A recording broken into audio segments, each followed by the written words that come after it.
Meron na naman nga tayong nakainan ng masarap at lapot na Loming Batangas na hindi tinipid dahil sa sobrang dami lang naman ng lahok. Loming mabisa.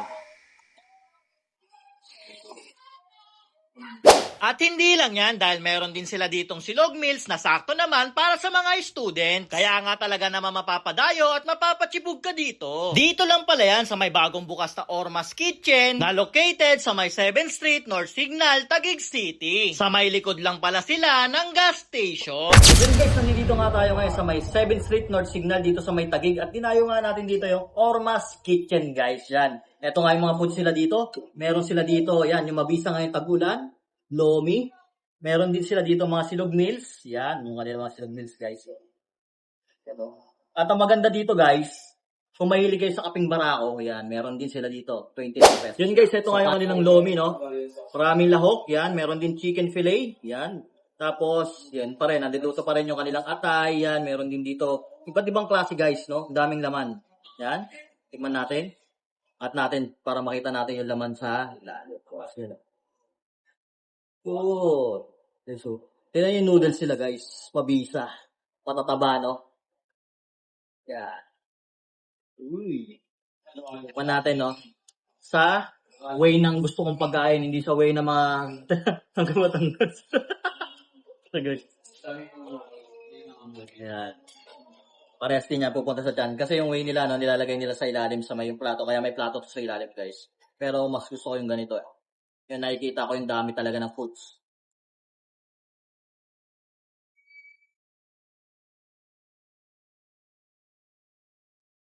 Masarap guys. Oo. Masarap yung lomi nila. Solid. Ito yung sarap gusto ko sa lomi. Yung kanilang atay, no?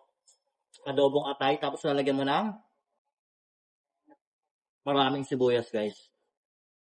Wala ko sa mga ngayon, guys. Kasi acidic ako.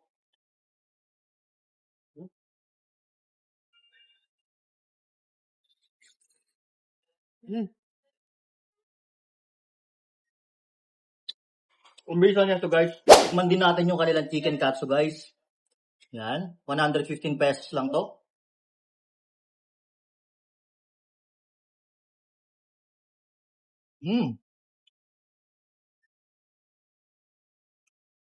Yung lambot ng chicken. Tapos ay no, juicy yung loob.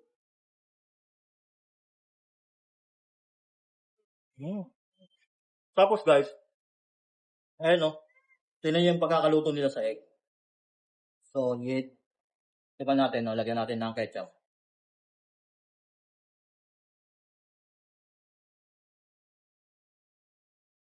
So, masarap yung ano nila, katsu nila sauce, no?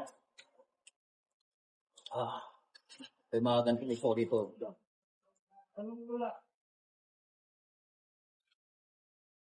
Tapos kuha tayo ng katsu guys. Lambot lang oh.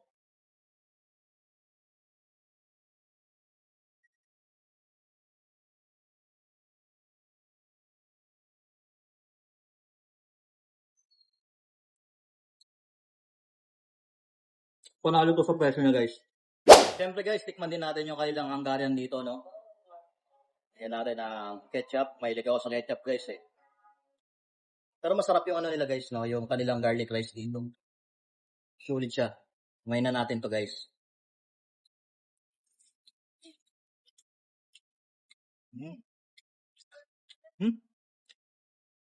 Yung Hungarian nila hindi yung maalat. Kasi may mga nakain akong mga Hungarian sausage guys. Maalat siya, no? Nakakaumay yung lasa niya. Eto, hindi. Solid yung lasa. Saka 99 pesos lang to guys. Sakto-sakto bago talaga kayo pumasok sa eskwelahan, no? O tanghali yung pasok nyo, o pag-uwi nyo sa trabaho. Yan. Solid to. Sarap guys. Tapos sabayan mo pa ng kanilang yung kanilang kaping barako.